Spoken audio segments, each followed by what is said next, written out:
Cordial saludo. A continuación vamos a presentar la tarea correspondiente a la fase 3, las violencias como configuradoras de identidades y subjetividades del curso Sujeto, Comunidad e Integración Social, elaborado por Ibar Enrique Plade Martínez para la tutora Andrea Paula Bustamante Jiménez.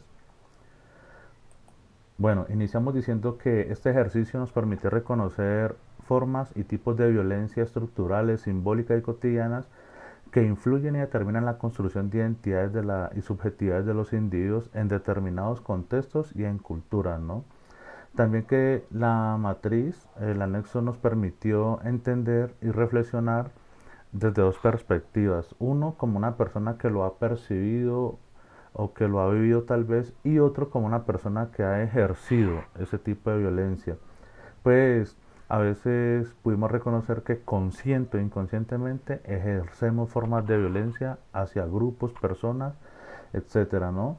Y que con el tiempo a veces muchas de estas prácticas se han naturalizado. Entonces el ejercicio de reflexión permite que o nos invita a sentarnos a reconocer todo este tipo de cuestiones y aspectos para poder iniciar el proceso de cambio y transformación.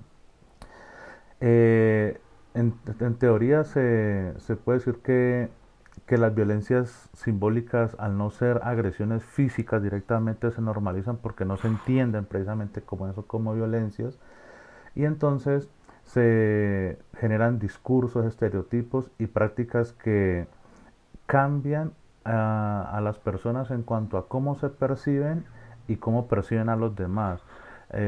Podemos decir un ejemplo de cuando las personas vienen de otro departamento, aquí yo vivo en Santiago de Cali, entonces vienen de otro departamento y uno ve que con el tiempo esas personas se ven obligadas a desapartarse de sus arraigos culturales para poder encajar acá en la ciudad. Entonces esa es una forma de cómo esto afecta a las personas culturalmente, en su historia, en su identidad. Y desde mi experiencia como docente, pues la actividad entendió y me permitió comprender cómo la escuela colombiana y en gran parte del mundo, diría yo, que está centrada prácticamente en modelos tradicionalistas, contenidos y todas estas cosas, generan procesos de violencia simbólica, exclusión, estigmatización y control social. Definitivamente, cuando muchos docentes entramos al aula, entramos ya con unas relaciones de poder establecidas donde el profesor es el académico, el que tiene la razón.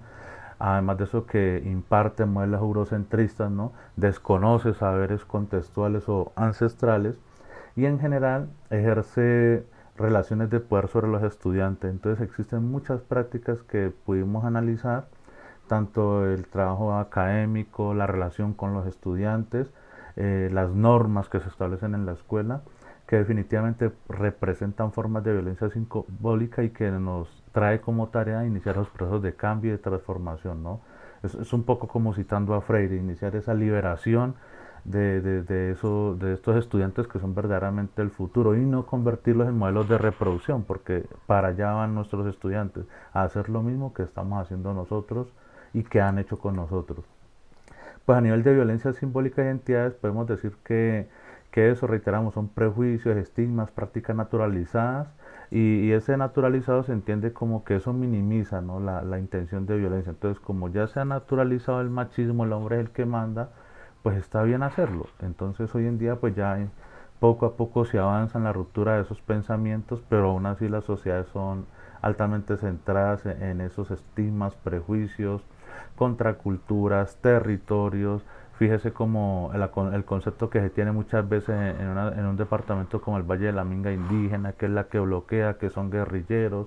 A nivel político, si eres de izquierda eres guerrillero, o si eres de derecha, entonces eres un paramilitar. Entonces todo este tipo de violencias son simbólicas y van afectando y se van normalizando y esto va trayendo muchas problemáticas. Primero genera el trato diferenciado hacia las personas, agresivo a veces, y en otras que invisibilizan nuestra historia verdadera. Entonces pues genera bastantes problemas.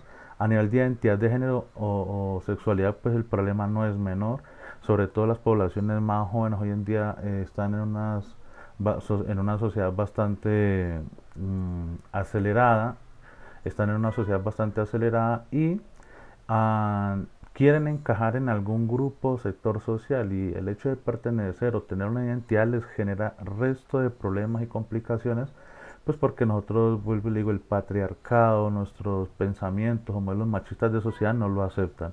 Entonces, la identidad de género es un escenario donde se cometen cantidades de violencias simbólicas a raíz de los estereotipos y reiteramos nuevamente lo que sucede en la cuestión de las etnias y razas en Cali. Aquí en Cali, si eres negro, te vistes de una forma particular y hablas de una forma particular, entonces a lo mejor es que vas a robar, que eres un delincuente, etcétera. O si vienes de una cierta parte del país, a veces si vienes de Nariño, entonces eres un bobito y te la montan. En fin, Cali ya no es la misma Cali cívica de los 60, 70, tal vez algo de los 80, pero y ha cambiado, la ciudad ha cambiado mucho, entonces ya es un escenario bastante complejo.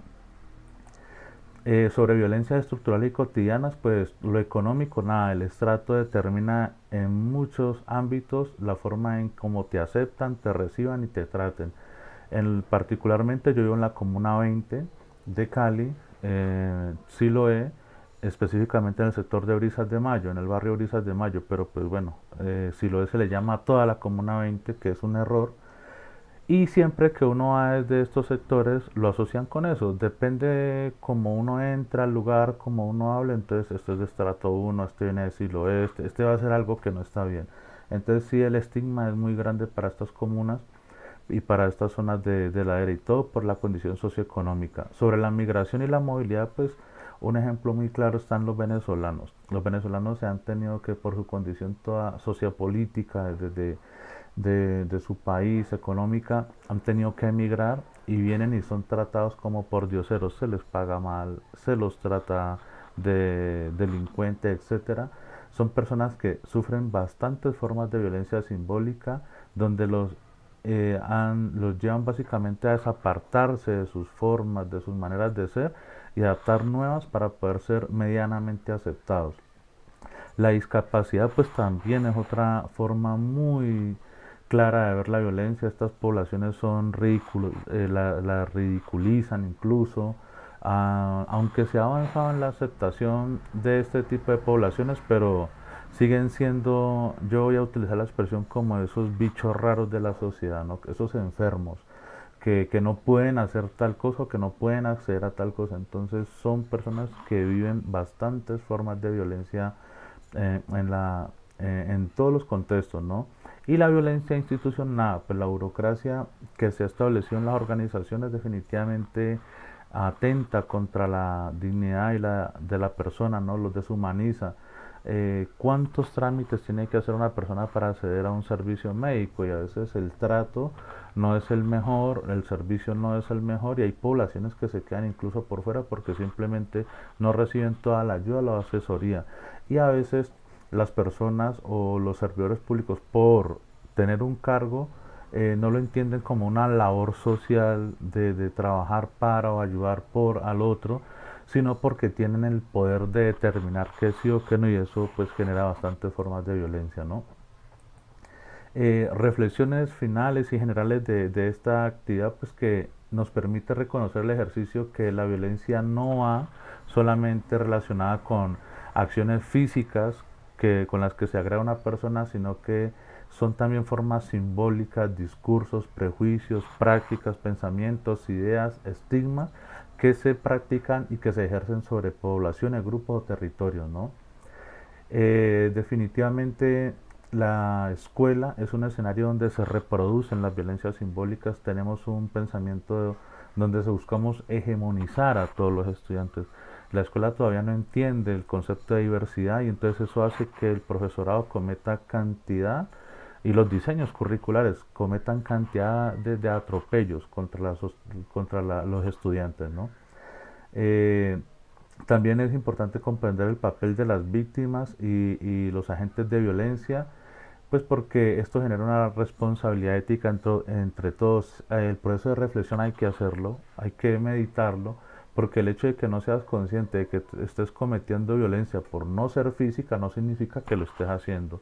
Entonces esto invita a que hay que ejercer prácticas de cambio. Como docente, pues nada, es una necesidad de promover relaciones basadas en el respeto, el diálogo igualitario, ¿no?